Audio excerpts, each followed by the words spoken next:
Hello, Year 7. Hope you are well. Oh, sorry, that's my chair. Right, so this is the next lesson, our second lesson in writing algorithms using flowcharts. Okay, so as per last week or last lesson, what you'll be doing is watching this video and working your way through the workbook. The one which was sent to you last week, but I put another copy on Go for Schools, but use the one from last week, which is fine. And you're going to be using that as you go through the video, pausing the video to complete the activities. So a recap, the workbook looks like this, okay? And last lesson we did writing algorithms using flowcharts using sequence. So we've actually done quite a lot of this already. Okay, there's a starter activity here. If you want to have a go at that, that's absolutely fine. So how many words can you make using the letters in algorithm? All right, if you feel like it, pause the video, have a go, see how many you can come up with. Right, so we're going to continue on with our units, which is writing algorithms using flowcharts. And a bit of a recap from last lesson, an algorithm is a series of instructions we follow to complete a task, okay? It's literally just a set of instructions we follow to complete a task. That is an algorithm, a set of instructions. We gave examples such as getting a set of Lego. How do you build it? You follow the instructions in there. What I call adult Lego, IKEA furniture, step-by-step instructions on how to do that. Then we moved on to methods of representing an algorithm, and we looked at flowcharts and we looked at different symbols and what they did. And all of you hopefully created a flowchart which used sequence. In other words, making sure all the steps go into the in the correct order. And you should have identified there's more than one algorithm to solve a problem. It's not necessarily one solution to every single problem. Okay, so we looked at my example of making a cup of tea, and you're probably screaming at the screen, say, that's how I like my cup of tea. I prefer my tea bag to stay in longer. I don't have sugar, blah, blah, blah. But that algorithm solved that problem for me. Today, let's start the PowerPoint. Okay, we're going to carry on applying programming constructs to algorithms. Okay, there were three programming constructs which we'll go back into in just a second. We looked at sequence last week. This week we're going to look at something called selection. So all of you should be able to draw a flowchart that uses selection. Most of you should then be able to look at something called variables in a flowchart with the correct notation, the correct words, essentially. A challenge for some of you would do an algorithm, a flowchart, which uses what's called nested selection. In other words, a choice based on a choice. Okay. I would show you that video again, but I know the sound didn't work last time, so I won't bother to show you that. But if you just think back about the video last lesson, if you managed to see it, it was a flowchart which used Sheldon going through an algorithm on how to make friends, and he did a flowchart. And if you get a chance to watch the video, try and spot which decisions he makes along the way. Last week, we talked about sequence, where we do everything in our algorithm. So my cup of tea. So my cup of tea, we'll go back to that in just a second. First little recap is our flowchart symbols. So if you remember, we had our terminator, which I call the tic-tac shape. This indicates the start and end of your algorithm. We have a process, which is a rectangle. So this is where something's happening, could be stirring a tea or making a calculation. The flow lines indicates which way you're going through the algorithm. Then we have a parallelogram, which indicates an input or an output to our algorithm. And now this is our new one. This one here, which is red, is a diamond shape. Okay, and this indicates a decision, where a decision has to be made. And basically, you can choose to go one way or the other through your flowchart based on your decision. Okay, and this decision is what's called a condition. So the diamond indicates selection, which is based on a condition. We'll describe that in a bit more detail in the next few slides. So there's three basic programming constructs when you're writing a program or an algorithm to solve a problem. We looked at sequencing last week. This week we are doing selection. Okay, so I'm going to click and see if this link works. I don't actually, no, it's not working. Never mind. Let's just get cracking through. So on page 13 of your workbooks, there is a page with some gaps you need to fill in as I talk through. So pause the video, get to page 13 and have a look. Let me just show you what page 13 looks like. So I'm going to use my link here. Page 13 looks like. Hello, like that. Okay. So selection is a decision or a question in an algorithm. Okay. So as you go through your algorithm, it's when you need to make a choice or there's a question to be answered. Selection allows us to include more than one path through an algorithm, because sometimes you have to do something different depending on what your decision is. Okay, so just make sure you fill in the gaps on page 13. Right, so let's go back to last week, and this is my cup of tea algorithm using sequence. It might be slightly different from what I did last lesson.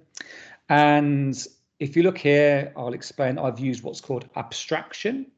So what I'm doing, I'm just focusing on the main steps of making a cup of tea, and I've ignored some unnecessary details such as find a cup, find a cupboard, open a cupboard, find a cup, that sort of thing. I've assumed most of the main stuff's there. So I boil my kettle, which is a process. I add my tea bag to the cup. I add my boiling water. You can see I missed out there a process, which is wait for kettle to boil. Wait 3 minutes, squeeze and remove tea bag. If I didn't explain last lesson, this little circle here is a connector. So what it means is basically as I was doing my flowchart, I'll run out of space on my page. So I do a circle there. What this means is this is going to be continued up here. Okay, so it means to be continued. Add sugar, add milk, stir, serve, end. Okay, fine. The main points of my cup of tea, we can see, uses a sequence. It's nice and easy algorithm. Now, hopefully you would have spotted there's a couple of issues with this. Okay, well, there's quite a few issues. Lots of decisions could be made as we went along the way. And one of the main ones would be here. Okay. In my algorithm, it assumes that the person wants sugar. Okay. Well, this algorithm is fine for somebody who wants a cup of tea with sugar and milk. But what if you don't? Now, if you ever made a cup of tea for somebody or coffee or something, you always ask them, do you want milk? Do you want sugar? There's always a decision to be made. So this algorithm does not allow for that. And that's why we have to introduce something called selection. We have to ask them if they want sugar and ask them if they want milk. So this is how we do it. So the first part of the algorithm is exactly the same. Goes through. When we get to sugar, we come up with this diamond, which indicates a question. And inside there is our question. Want sugar? Do you want sugar? Do they want sugar? Yes or no? This is what's called the condition. Okay. If I do want sugar, in other words, I meet that condition. Okay. Yes. And we indicate if it's yes, it goes this way. We add sugar, and you can see we add sugar, and then the line continues down below onto the next decision. If we do not meet this condition, in other words, we don't want sugar, we just move straight on to the next one. Okay, relatively obvious. The next one, okay, we've got another question, another decision. Do we want milk? If we do, if we meet the condition, then we go this way and we add milk. Notice the shape, it's a parallelogram because it's an input. Then we continue on down below. Okay, if you don't want milk, you carry on and you don't add that. Then I stir, then I serve. Okay, and that's how you add selection into an algorithm. Okay, you have your diamond shape, you put your conditional statement in the middle, in other words, your question, and then your two possible outcomes, yes or no. Okay, if it means yes, it does that, otherwise it does that. You could have it the other way around. You could have no, then yes, it doesn't really matter as long as you're, it kind of makes logical sense. Now, there are other questions we could add on to here. Okay, we could have, pause the video, see if you can think of other questions you could ask when you're making this cup of tea algorithm. So another questions, decisions we could have, it could be what kind of milk? Okay, you could have full fat, semi-skimmed, almond, soya milk. Okay, sugar, you can have white or brown sugar. Okay, you could even talk about decaf or caffeinated tea bags, green tea. You can see how the algorithm can get significantly more complicated. All right, but we're just focused on a very, very basic algorithm which uses selection. Now, I know it's still not perfect, and a lot of you will have spotted some issues with this, but we'll come across that in next lesson. Okay, so let's have a go at doing an everyday example of an algorithm which uses selection. Okay, and this is going to be what to wear. Okay, so very easy. Start. So let's say I've woken up and I need to work out what to wear today. Okay, well, the first thing I'm going to need to make a decision. Okay, is it, oops, sat or sun? In other words, is it Saturday or Sunday? Excuse my drawing. Okay, if it's not, well, for me, I need to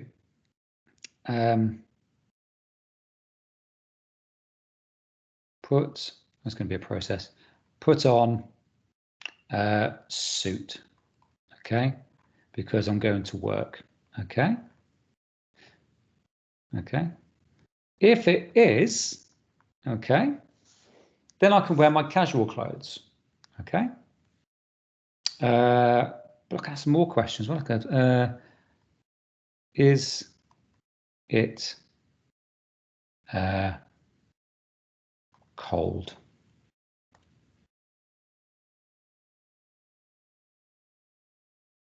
Okay, yes, put on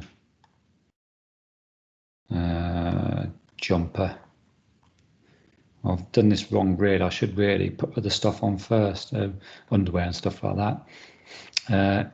Is it, I forgot to put the no down here, and I forgot to link this up. Is it, actually, that's wrong. Is it raining?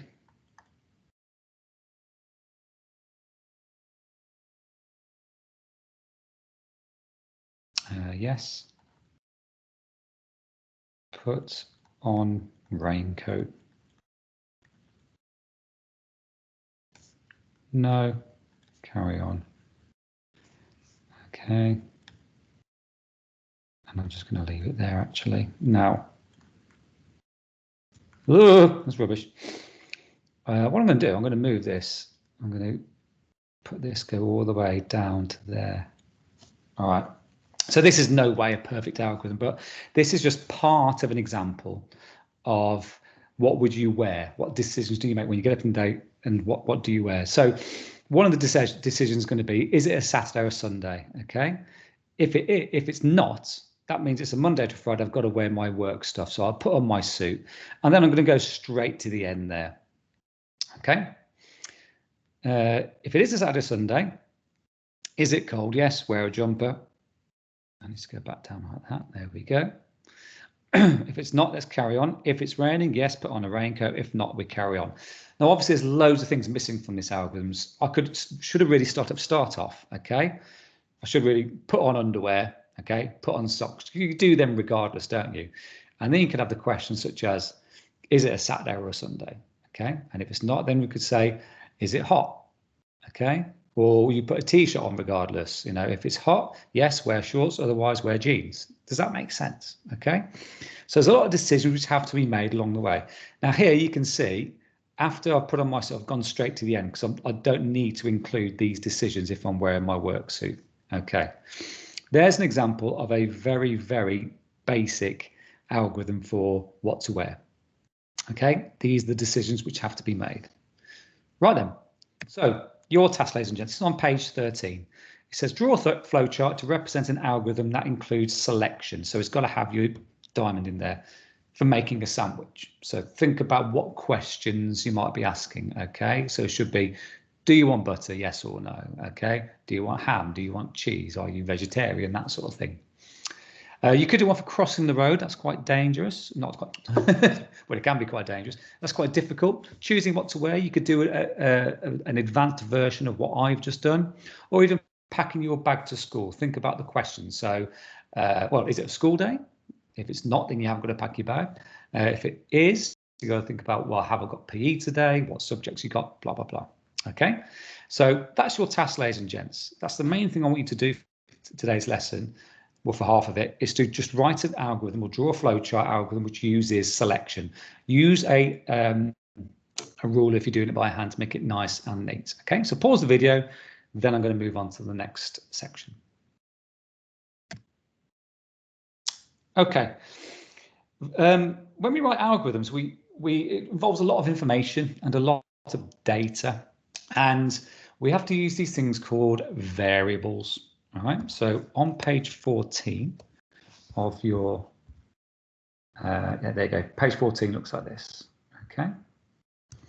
So a variable, the way I see it, is kind of like a box or a tray which stores some data. If you've ever been into my room, which is A8, which you probably haven't because you're in other rooms, but you must have seen in some classrooms there are like groups, there's like a storage unit with loads of trays in. And I know in my room, I put a label on each tray to tell me what's in there. So for example, pencils, pens, Pritt sticks, scissors, blah, blah, blah. So each label tells me what's inside. Now, when it comes to writing programs and algorithms, we have to use what's called variables to store data. So an example, the way I see it is like a tray is like a variable, and I give a label, and it's to store the stuff in there temporarily. So a variable thought of as like a box or tray to store data. It says there the value held in the box can change or vary. So think about my trays. Let's say I've got a tray which says pencils in. It never always has the same number of pencils. Sometimes they're taken out and people are using them. Sometimes more are added. So the number of pencils can change. It varies. And a program needs to use data in order to function. So here is a flowchart algorithm which uses selection. And let's try and work out what it does. Okay, it says first of all, it displays enter age. Okay, then it allows the user to input their age in. Okay, here we've got our decision, our question. Now it's not a full question, but what we've got is a statement that says age, and that means greater than equal to 18. So what this is saying is the age which has been input, is it greater than or equal to 18? If it is, then it needs to display adult. If not, it displays child. So what does the algorithm? It determines if you're an adult or a child. So the variable in this program is actually age. So think about as age as being a tray. Basically, think about there's a tray like that, and it says age. Okay. When we go through the algorithm, it says input age. In other words, put however old you are, and it's stored in this box. In my case, I'll put 41. Okay. Here it's saying is what's in the age box. So it looks in there. What is it? It's 41. Is 41 greater than or equal to 18? Well, it is. So in which case it's going to display adult. Otherwise, it's child. Okay. So variables are kind of like trays to store data in algorithms. Okay. Here is an example of an algorithm, and it calculates what's called your body mass index, your BMI. It's quite complicated. Okay, so let's try and work this through. It uses sequence. There's no decision. So first it says inputs height in meters. So our variables, so we've got a tray called height. Okay, that's our first variable. Then it says input weight. So we have another tray for weight, another variable for weight. Okay, so let's just pretend I'm going to input my height as 1.7. That goes into there. And my weight in kilograms, let's put 75 kilograms in there. Okay, so we've got two variables so far. Okay, here we've got a calculation. Okay, it's trying to work out BMI. but we need to store our answer as another variable. So we have another tray to store our result. At the moment, it's empty. Okay. So what it's saying here is, right, to calculate BMI, we have to take what's in the weight variable. So that's 75. I divide it by what's in the height variable in tray, which is 1.7, and divide all of it by what's in the height thing, which is 1.7 again. I'm actually going to do this. Okay, I'm just going to get my calculator on my phone. So this is 75 divided by 1.7, and divide that by 1.7. Okay, and it works out as 25.9, and that goes into this box here, the BMI, 25.9. Okay, and then it says output BMI, so that will be displayed on the board or on the screen, 25.9. Okay, so these numbers are just ones I've put in. Okay, and what it does, it calculates my BMI. We have variables for height, for weight, and for BMI. We have trays to store these bits of data: height, weight, and BMI. Okay, so let's just get rid of that. Oops, don't want to get rid of that. There we go. So if we was to go through again with a different height, so we have, oops, get rid of that. There we go. So let's say our height is, let's do it nice and easy. I am 1 meter. My weight is 50 kilograms. Okay, so my BMI would be weight divided by height. So 50 divided by 1 gives us 1. Divided by 1 gives us 50. So the BMI would be 50. Okay, that's quite a complicated example, but the key thing about variables is spotting where there's some data or some information. It has to have a variable, a tray allocated to store it. Okay, so on page 15 to 16, okay, we've got a couple of activities. There's complete the flowchart that allows the person to enter in the length and width of a rectangle. Okay, the program will calculate and display the area of a rectangle. Now, if you didn't know, the area of a rectangle is the length times the width. Okay, so on page 15, it says redraw the flow. Okay, so we have to complete the flow chart and then redraw it so it calculates the perimeter instead of the rectangle, and then draw an algorithm, the challenge 2, where they ask if they want to work out the area or the perimeter of a rectangle. Okay, so let's have a look at the activity. So first of all, have a go at filling in the blanks here. So basically you have to pop in your variables, what's going to be called what, and then name which variables they are, and then redraw it so it calculates the perimeter of the rectangle instead. Okay, so those are your 2 challenges. Pause the video, have a go, and then I'm just going to go through the answers for you. Okay.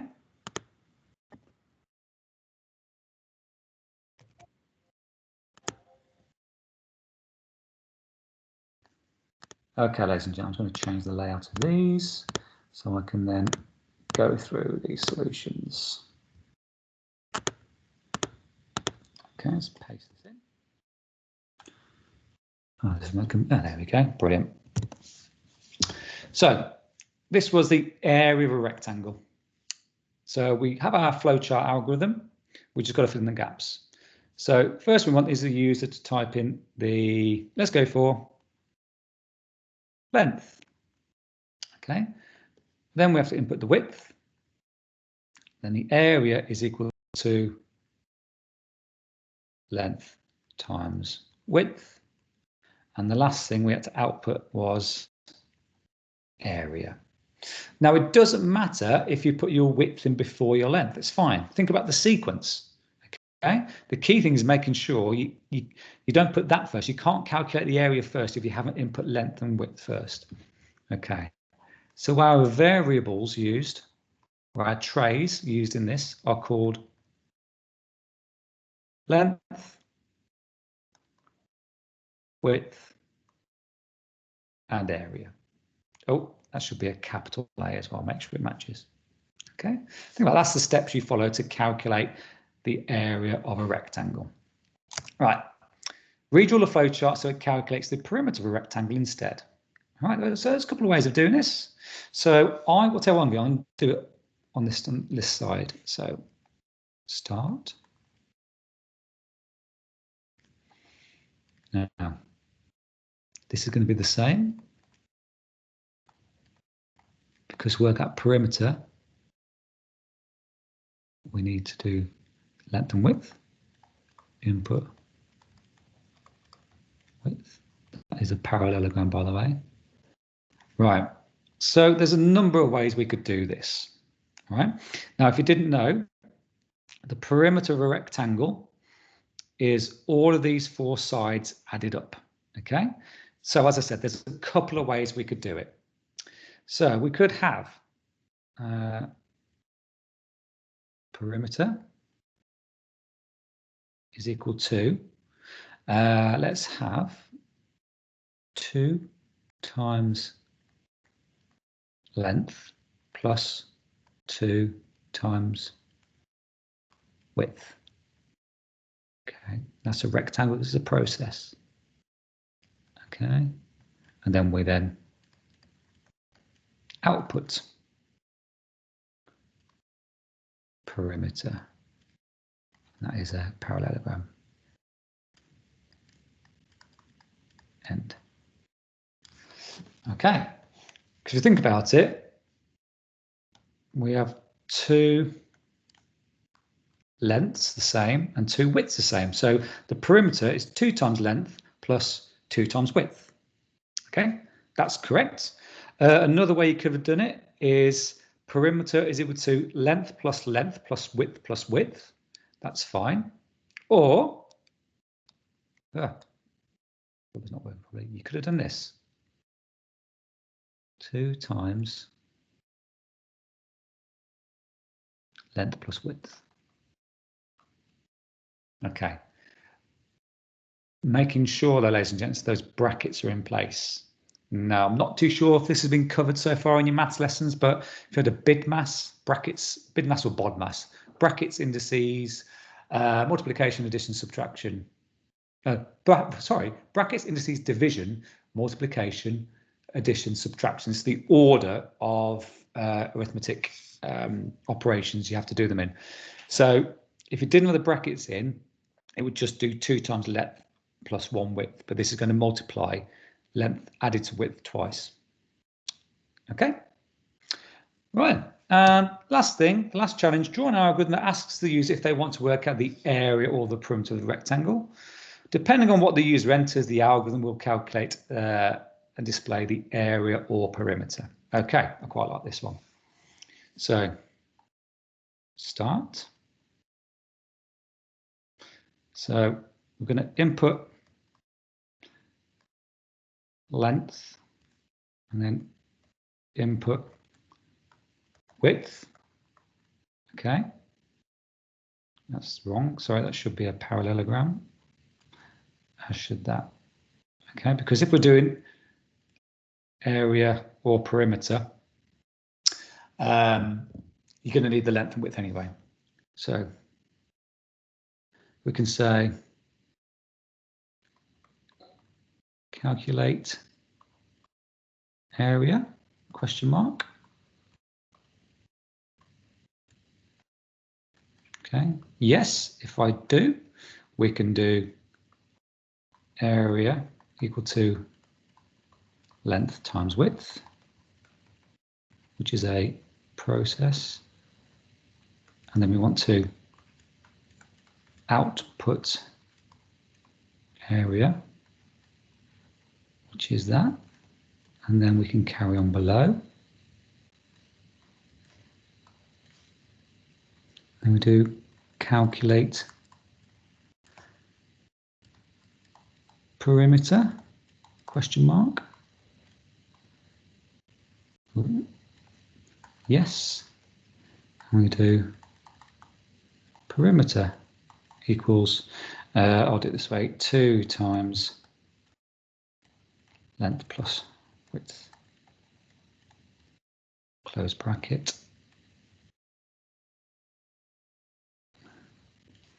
And then we output, oh, unpopular, output perimeter, parallelogram. Okay, and then we can go to end, tic-tac shape. Let's put a couple of arrows on here. And there we go. So we input our length and width, then we get a choose decision, our condition. Do we want to calculate area? If we do, it calculates the area and displays it. If not, it just carries on to the next decision. Okay, apologies for my terrible drawing skills. Obviously, you'll do a lot better than me. So, ladies and gents, that is our lesson on writing algorithms using selection and flowcharts, using flowcharts to show selection. So selection is where there is a decision or a choice based on a condition or a question. That's what happens inside our diamond. Okay. All right, ladies and gents. Any questions, please email myself, Mr. Parr, so it's tparr@dormston, blah, blah, blah, blah, or your computing teacher, and they'll be able to help you. Okay, I hope you're all staying safe. Speak to you all soon. I'm just going to stop the recording in just a second. Okay. There we go. Thank you very much. Take care.